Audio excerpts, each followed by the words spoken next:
O de Regis Debray circulou num volume impresso clandestinamente pela ala mariglista do PC, e o de Guevara era uma apostila mimeografada, de pouquíssimos exemplares.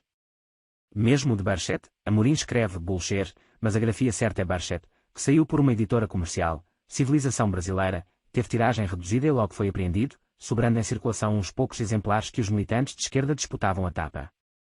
Não eram, enfim, livros de interesse geral, que se dessem a alguém para ler por mero passatempo, mas manuais de ensino técnico, dirigidos a um público especializado.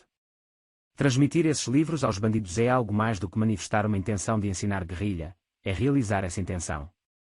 Quanto a provas documentais que atestassem uma decisão das organizações de esquerda de promover o ensino de guerrilhas, só poderiam consistir em atas de reuniões dos comitês de presos políticos, que declarassem formalmente essa intenção. Mas os prisioneiros políticos teriam de ser doidos ou suicidas para registrar uma decisão desse teor em atas que certamente iriam parar nas mãos da direção do presídio mais dia menos dia. Aliás, eles nunca fizeram ata de decisão nenhuma, pela mesmíssima razão. Se o historiador fosse hoje depender de atas para estudar esse período, não teria sequer uma prova de que os comitês de presos políticos chegaram a existir. Uma prova documental, no caso, não é exigível. Presos políticos não fazem atas, tal como não se fazem atas de uma reunião de meliantes para planejar um assalto a banco. O argumento da falta de provas não vale, portanto, para provas documentais. Restam, ainda, as provas testemunhais. Estas são ambíguas. Amorim, aliás, só cita duas. Vadinho afirma que houve ensinamento. O então prisioneiro político e depois, no governo Brizola, diretor do mesmo presídio da Ilha Grande, José Carlos Tórtima, hoje procurador do Estado, proclama que não. É uma mentira essa história de que os presos comuns aprenderam como se organizar e noções de guerrilha urbana com os presos políticos. O conteúdo ideológico deles é de tal forma individualista que de maneira nenhuma poderiam absorver a proposta de apoio coletivo. Repudiu claramente qualquer insinuação de que os presos comuns foram formados pelos políticos. Isso é um mito veiculado pela direita. O Dr. Tórtima é, pelo visto, um desses devotos esquerdistas, para quem a sentença é de direita, constitui, em si e por si, uma prova fulminante contra qualquer argumento. Algo assim como o Rômulo Cuta, causa finita, um rótulo fatal que, colado a uma ideia, basta para invalidá-la para todo o sempre. Se ele não pensasse assim, teria procurado calçar melhor seu testemunho, citando fatos em vez de dispensar-se de fazê-lo, confiado na força exorcizante da frase mágica. Pois, na verdade, o seu não é um testemunho, é um parecer, uma opinião, que opõe à abominável tese direitista um argumento de probabilidade lógica. Individualistas ferrenhos não podem, em princípio, absorver uma proposta de ação coletiva, ou pelo menos é muito pouco provável que o façam. De um ponto de vista hipotético e abstrato, devemos dar razão ao Dr. Tórtima, a lei das probabilidades está com ele. Mas, em primeiro lugar, é estranho que uma testemunha, chamada a mostrar a falsidade de uma alegação, se limite a demonstrar sua improbabilidade. Raciocinamos por probabilidades quando não temos acesso aos fatos, quando, não sabendo o certo, só nos resta conjecturar sensatamente. Testemunhas não conjecturam, testemunhas narram. Se passamos da conjectura para os fatos, a conversa muda. Hipoteticamente, a absorção da proposta de apoio coletivo pelos individualistas era de fato improvável, mas o próprio livro de Amorim mostra bem claro que o improvável se realizou, que não somente os marginais absorveram a proposta, como também a puseram em prática com mais rigor, eficiência e amplitude do que os próprios militantes políticos, e, organizando-se melhor do que eles, chegaram ainda a coordenar o apoio coletivo da população pobre dos morros cariocas, superando tudo o que em matéria de arregimentação popular os guerrilheiros haviam sequer sonhado. Os alunos tornaram-se professores. De que vale o argumento de improbabilidade, diante da prova do fato consumado? Diante desse fato, o que vemos é o argumento do Dr. Tórtima voltar-se a favor da tese que ele enfaticamente repudia, contra a que defende. Se era pouco provável que os individualistas anárquicos absorvessem a proposta de apoio coletivo mesmo quando esta lhes fosse transmitida por hábeis e solícitos professores de guerrilha, muito menor, para não dizer nula, seria a probabilidade de que o fizessem tão somente pelo esforço próprio e sem nenhuma ajuda pedagógica. O esforço necessário para aprender sozinho é significativamente maior do que o requerido para seguir as lições de um bom professor. Se, portanto, os individualistas desorganizados se tornaram eficientes organizadores coletivos, o mérito muito provavelmente não é só deles, nem só deles a culpa pelo tipo de coisa que vieram a organizar. De passagem, a desastrada argumentação do Dr. Tórtima derruba também as opiniões do próprio Amorim em favor do caráter fortuito e impremeditado dos ensinamentos de guerrilha. Se os bandidos comuns eram os individualistas anárquicos, Como poderiam colocar em boa ordem fragmentos de informação colhidos aqui e ali em conversações casuais, a ponto de compor com eles uma técnica racional apta a desenvolver-se em amplas e notáveis aplicações práticas? Seria preciso um QI fora do comum, mas mesmo gênios teriam alguma dificuldade em aprender organização tão desorganizadamente. Com toda a franqueza, pedir que acreditemos que homens primitivos, bárbaros, indisciplinados e volúveis conseguiram apreender os complexos princípios de organização político-militar da guerrilha urbana tão somente ciscando aqui e ali uns pedaços de conversas e depois transformar essa maçaroca informe numa técnica de grande eficácia, é realmente fazer pouco da nossa inteligência. Contar com a credulidade alheia é aliás um vício da esquerda brasileira, adquirido nos anos que se seguiram à queda da ditadura.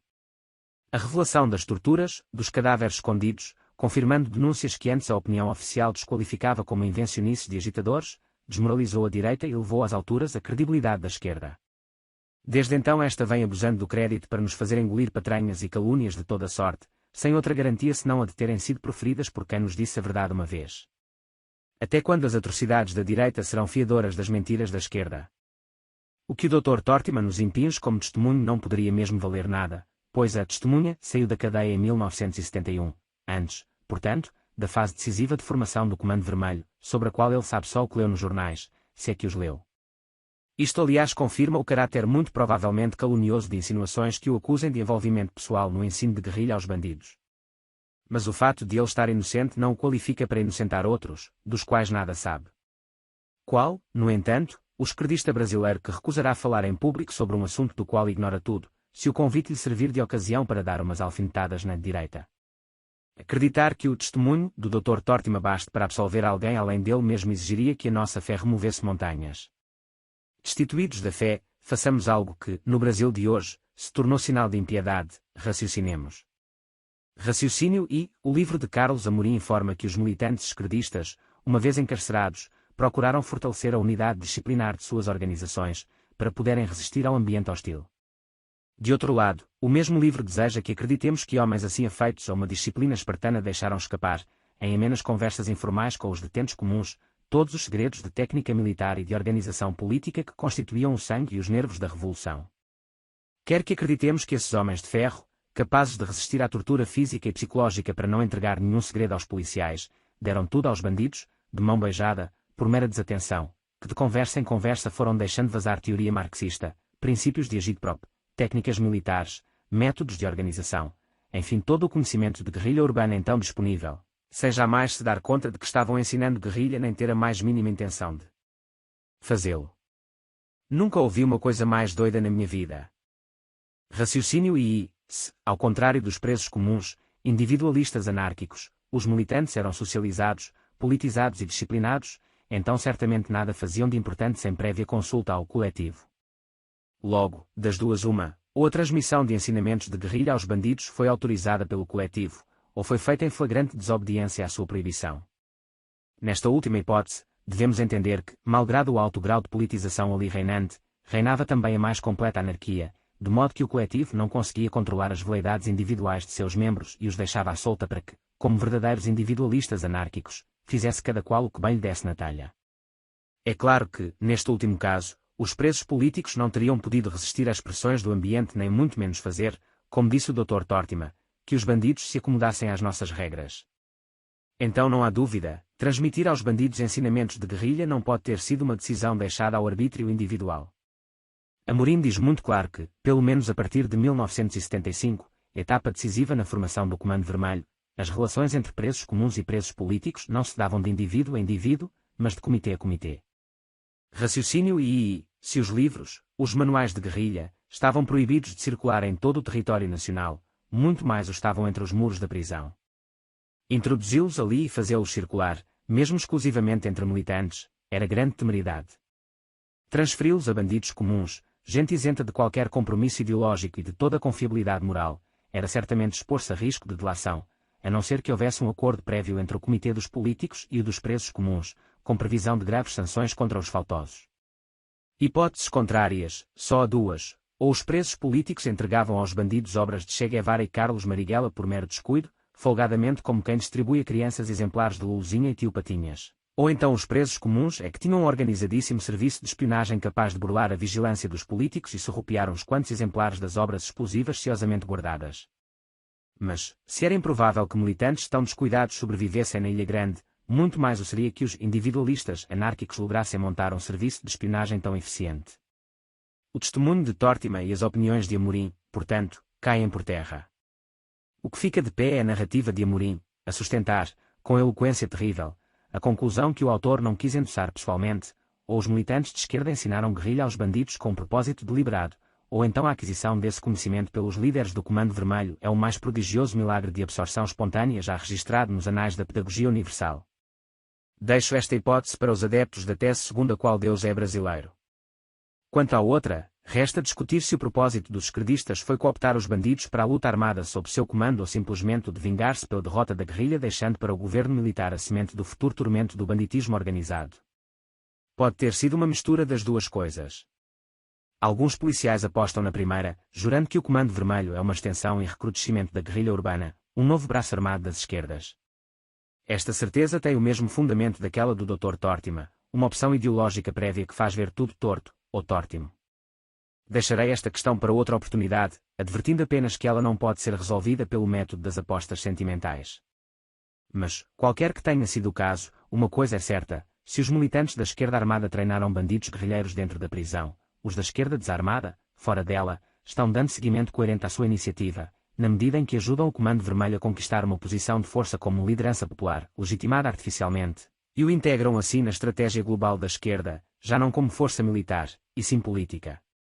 Se os jovens guerrilheiros de L968 não tinham uma estratégia definida para aproveitar-se politicamente do banditismo, os velhos políticos esquerdistas de 1994 estão-lhes dando uma, retroativamente.